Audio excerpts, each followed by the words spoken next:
Why does quality matter? What's up, YouTube? So, quality. Why does quality matter when you're talking about colors and bearded dragons? Now, obviously, everyone's infatuated with the Red Monster bloodline, and those things can range anywhere from $1,500 to like $5,000, depending on the lineage, depending on how colorful they are, or technically how dark they are.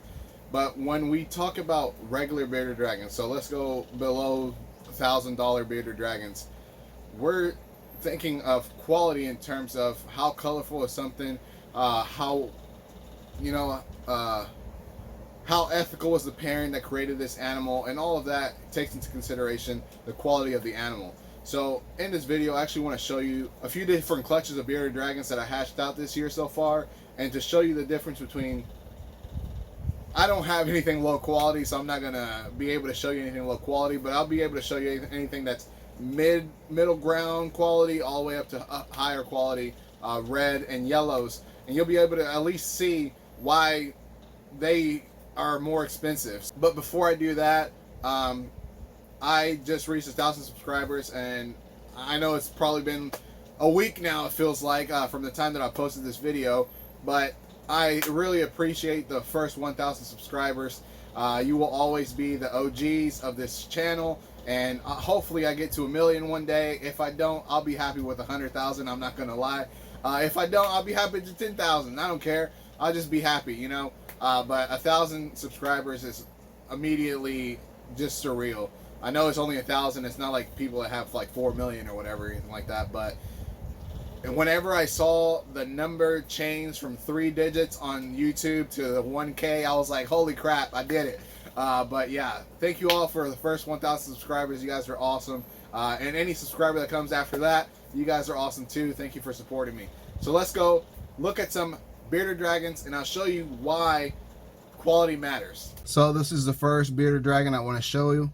This is not a low quality yellow. This is a very nice yellow. This girl is amazingly bright. She's one of my favorite yellows that I have.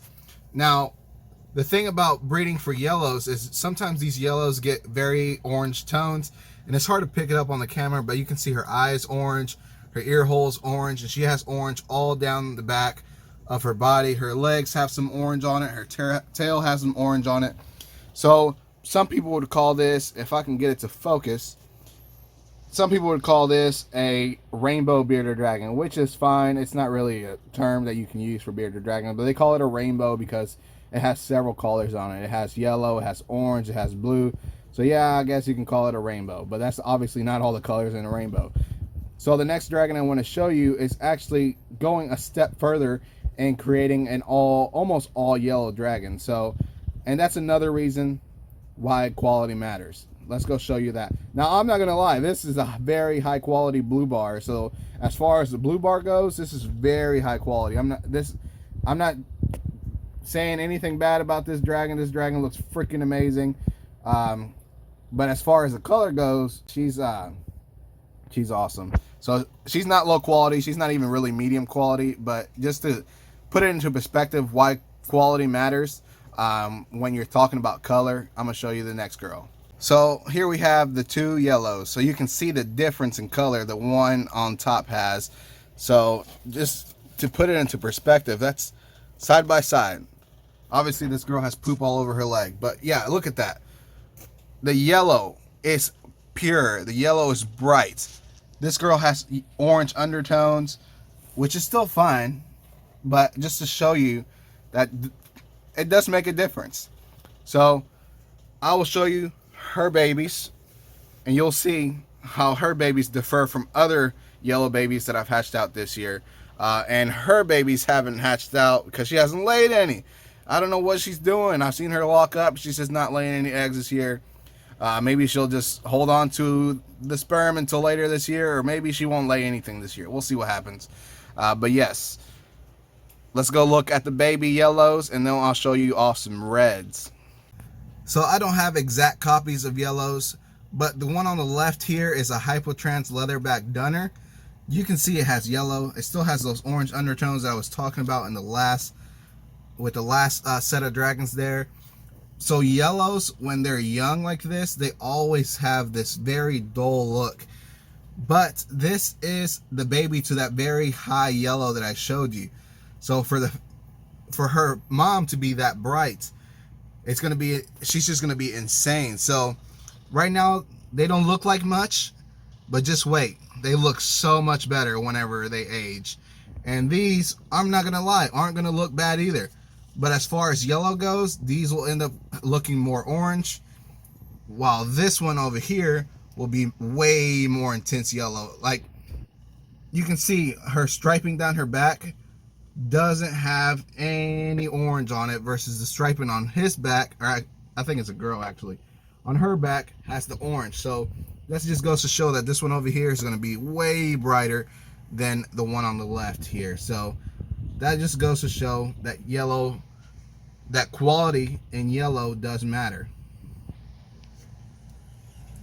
So let's go look at some reds. Actually, before we look at the reds, here's two more yellows that are also from that very vibrant female.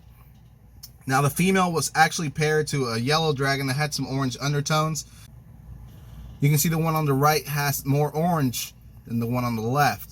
So the one on the left actually took more from the female, and the one on the right actually took more from the sire. But both of these are going to look insane when they get older. Both of these are hypodunners, and I'm pretty sure one or both of them are females. I'm not sure. I have them listed on the website, so if you want one, go over there and check it out. But these two are going to be insane when they get older. I mean, just look at the color already. And like I said, yellow bearded dragons start off super dull, and for them to start off this bright already, it's just crazy. Now we can go look at red bearded dragons. So here we have two pretty similar bearded dragons. They both have blue barring, and they're both technically red. Obviously the one on the left looks more orange and the one on the right looks more red, but technically they're both red. Obviously for me to breed, I breed the one on the left to orange bearded dragons, or more orange than red bearded dragons, and the one on the right is bred to a red bearded dragon. So I try to keep the colors somewhat together, but going outside and coloring going outside and throwing some different colors in there isn't a bad idea if you're trying to, like, you know, spread the gene pool. But oh, look at that, they just kissed. So you can see the one on the left has all this orange, very nice blue barring. One on the right, all this red with some nice blue barring. This is the mom to the red hots that I have listed on my website, and I'll show you the babies right now. And she hasn't laid any eggs this year, which is, again, I keep trying. She ain't wanting to do anything, and I've seen some lots with her in the male. And so before I show you the babies, I want to show you the mom to the other red babies that I'm about to show you, if I can get her to come out of her hide.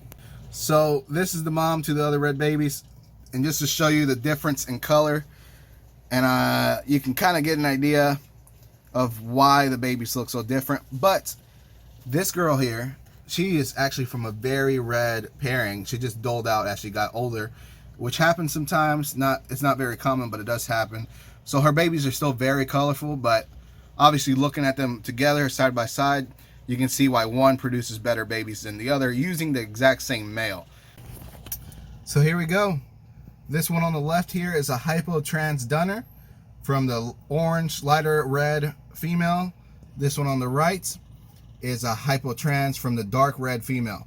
Look at that difference. That is insane. That is why this clutch started at 150, and with the highest, you know, being 400 and being like super nice. These start at 400 and go up to 700 bucks. I mean, but look at that color. It's just so dark, so pure. This is all US bloodline. Both of these are US bloodline. There's no China, there's no Italian, there's no nothing like that in here. This is straight from the US. It's ridiculous. It's just very, very nice bearded dragons. They have the same dad. So it's just female. The dam of the clutches are just causing so much difference in the color. I mean, look at that. I can't get over how red this clutch is. So now I'm going to show you two different leatherbacks, one from this guy's clutch and one from this girl's clutch, or sorry, this guy's clutch. You'll see even with just leatherback being the exact same thing, hypo leatherbacks, you can see how much different they are. So here we have 3 different leatherbacks: hypo leatherback, hypo leatherback, hypo Dunner leatherback in shed. So this is a bad comparison. These 2 are related. This one is a half sibling from a different mom. You can see, and I couldn't find an older just hypo leatherback sibling, so this one is actually freshly hatched. So you can see how good that color looks freshly hatched, versus this one is about 2 sheds in, and it's still looking pretty orange. It's another reason why quality is a huge factor when it comes to color, and why pricing changes so much with quality color.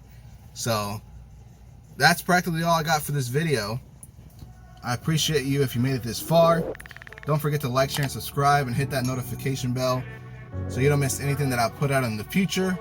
And as always, peace.